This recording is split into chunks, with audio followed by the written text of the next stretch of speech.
What is up, everybody? Welcome to DFS by the Numbers. These are my Draftkings MMA picks for UFC Vegas 52. We have Jessica Andrade going against Amanda Lemos. I need all the wins, yeah. Harder than all it is. You better move, you might get knocked out. Knocked out. You better move, you might get knocked out. Knocked out. You better move, you might get knocked out. Knocked out. We are back breaking down another DFS card, and this card's gonna be very good. We have, I believe, 12 fights now. We've got some fights added on. We've had some fights taken off, but regardless, I think this is going to be a very fun card. I think there's going to be a ton of violence, a ton of high scores, and as always, another opportunity to make some money. Before we get started, if you guys can please leave a like on the video, subscribe here to the channel. If you do want extra content, be sure to check out dfsbythenumbers.com. Optimizer, targets, rankings, projections, all that good stuff. All right, I say we get right into it. We'll start with the fight doesn't go to decision lines, and yeah, the majority of these fights this weekend are projected to end inside the distance, including Romanov-Sherman, minus 610. Fight doesn't go to decision, and I think that line, honestly, is only going to get wider and wider. I'm going to have a ton of Romanov. He's 9,600. You think you got to fit him in because I think he kind of runs through Sherman here, probably in the first couple minutes. When Jake Collier's taking you down and submitting you, imagine what Romanov's going to do to this guy. So I like Romanov a lot. Not going to have a ton of Sherman. This is a heavyweight fight at the end of the day. It is going to finish probably in the first round. I guess you could sprinkle some Sherman, but, Romanov's like minus like 2,500. So I like Romanov. Probably my favorite play on the slate there. Villanueva, Pedro, minus 400. Fight doesn't go to decision. You have Pedro with a 100% finish rate. And then you have Villanueva, who's been finished a million times. A lot by knockout, a lot by sub. I could see Pedro knocking him out on the feet. Ike's very hittable, very chinny. Or just taking him down and submitting Ike. Ike's been submitted like 7 or 8 times, something crazy like that. So another fight where I'm going to be targeting the favorite in Tyson Pedro. Again, this fight is going to finish. Pedro is coming off of a layoff. Ike does hit hard, but just seems like another mismatch here. I like me some Pedro at 9,000. I believe he's 9,300. Yeah, he is. And then we have Wright Barrio, minus 240. Fight doesn't go to decision. This is a Jordan Wright fight. He's either going to go out there and finish Barrio within the first 60 seconds, couple minutes, or Barrio's going to take over. He's going to break Jordan Wright. Jordan Wright, 15 professional fights, has never seen the over 1.5 round mark. He's only been to the second round twice, and I don't think that changes. I think Jordan Wright is a very intriguing dog because he could go out there and get a first round knockout. But with that said, this guy has a 38% strike in defense. He's very, very chinny, and Barrio does have 9-10 knockouts on his record in his own right. So I think somebody gets finished here. Another fight to target. Barry Jackson, minus 230. Fight doesn't go to decision.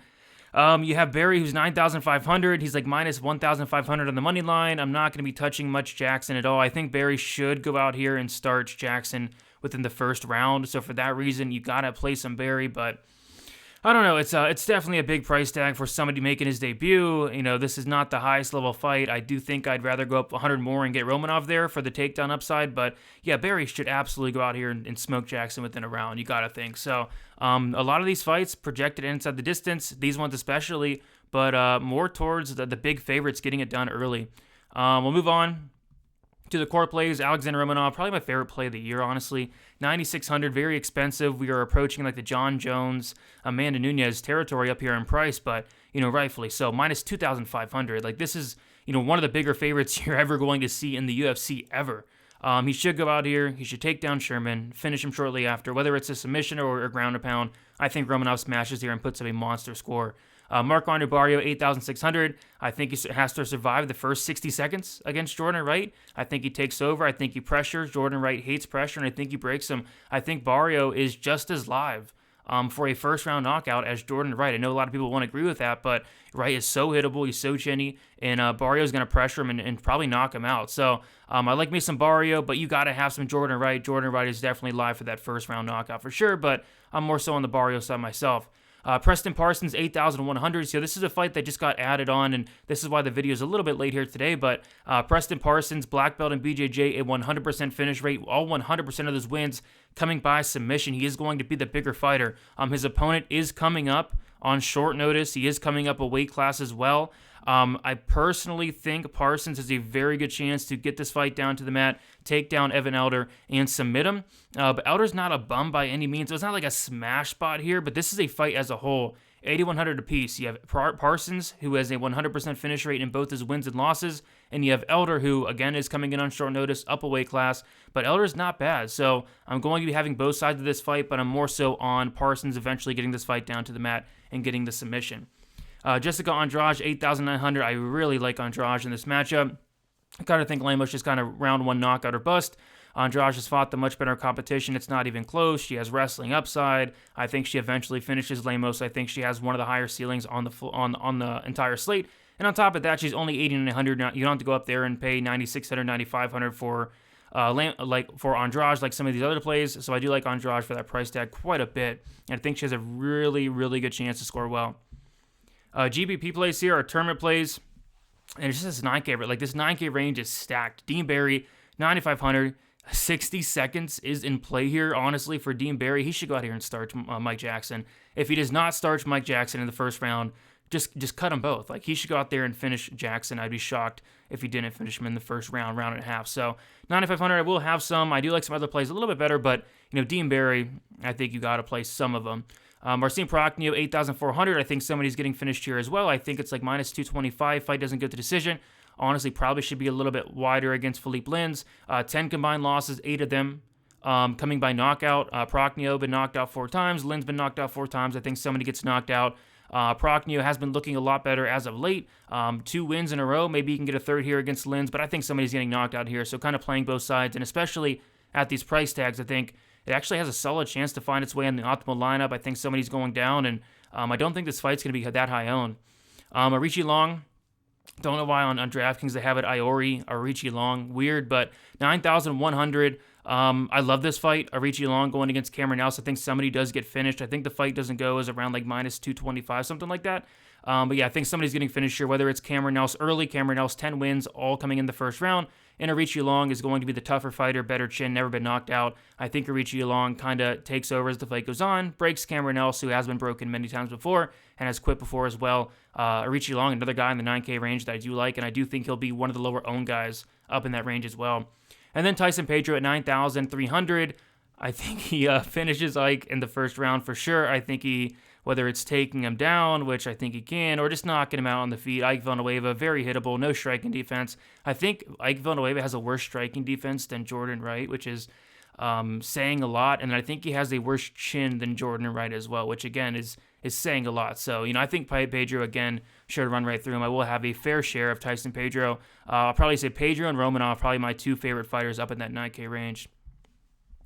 Live dogs, and yeah, dogs this week is kind of interesting. There's not a ton that sticks out. Philippe Lin, 7,800, heavyweight fighter coming down to light heavyweight. He did spend the majority of his earlier career at light heavyweight, so he's no stranger to this weight class, but, kind of a little bit of a layoff here for Lins, but, maybe he'll look better at this weight class because he's looked horrendous in his last 2 fights. Prokhnio, he's been knocked out 4 times. He's been knocked out 3 times in the UFC, all 3 in the first round. If Lins wins, there's a good chance it's probably in the first round and probably by knockout. So for that reason, I will have some Lins. Not overly excited about playing him, but I think there is a chance he could score well here. Jordan Wright, 7,600. This is a guy, it's a dog who has that 60-second win bonus, like no joke. And on top of that, if he wins, it's just like Philippe Lins. I think it's going to be in the first round. I think it's going to be by knockout. Barrio, definitely a durable guy, but he just got knocked out 2 months ago, coming back a little bit too early. Jordan Wright does have a ton of power, and offensively is really good. And, 7,600, I do think it's worth some shots there. Amanda Lemos, 7,300. I don't love it. I think she gets smoked here, but she has a ton of power. Andrade has been knocked out before. Andrade is hittable. Lemos is going to be very live, and again, I think if she wins, I think it is in the first round as well. So I will have some Lemos, although I do think Andrade kind of rolls here. Montana De La Rosa, 7,200. So this is more of a cash game play for me. I think De La Rosa in cash is my favorite punt because in cash games, you want a nice floor, and De La Rosa feels just like she has a very good floor. Would you rather play Montana De La Rosa, or would you rather play Mike Jackson, Cameron Else, Chase Sherman, guys like that are probably going to get smoked in the first round? Give me De La Rosa for the takedown upside, control time upside. I think she can go 3 rounds. I think she can even win this fight, but even if she loses, I think she does score well. And, this is a weird slate where there's not a ton of live dogs, I'd say. So even if Montana De La Rosa loses and she does put up a good score, maybe she can still find her way in the optimal lineup in tournaments. But, cash especially, I love me some Montana De La Rosa. Punt Plays. Yeah, there's Ike Villanueva down there. There's Mike Jackson. There's Chase Sherman. But really, the one I do like is Cameron Else, 7,100. This guy has a ton of power. He's a black belt in BJJ. He has one good round at him, and that one good round, it could be enough. So Arichi Long has never been knocked out, but he has been submitted 3 times. If Else is able to get this fight down to the mat, I think a submission could be on the table. But even on the feet, Else is going to throw caution to the wind and try to knock out Arichi Long. And that's really all you can ask for at 7,100. So don't expect him to win. But as far as a punt play goes, I'd rather go him over like a Mike Jackson or a Chase Sherman. Fade Sergey Kondoshko, my bad, Kondoshko, 8,300. I'm just fading this fight in general. If anything, it's going to be someone Dwight Grant. My least favorite fight in the card. I see it playing out very slow, not a ton going on, not a lot of volume. I don't see him knocking out Dwight Grant. I don't see him wrestling. Honestly, a pretty easy fade for me. But yeah, guys, that's about it. Kind of ran through it there. Wanted to get it out for you guys. If you guys can please leave a like, subscribe to the channel. Check out dfsbythenumbers.com. Lots of great stuff going on over there. Like a day behind because craziness. Lots of craziness this weekend. We had fights come on. We had fights come off. So finally able to get my projections all in, get the optimizer all set up, and we're ready to go now. So that's about it, guys. Leave a like, subscribe, all the good stuff. We'll talk to you very soon. Good luck for UFC Vegas 52.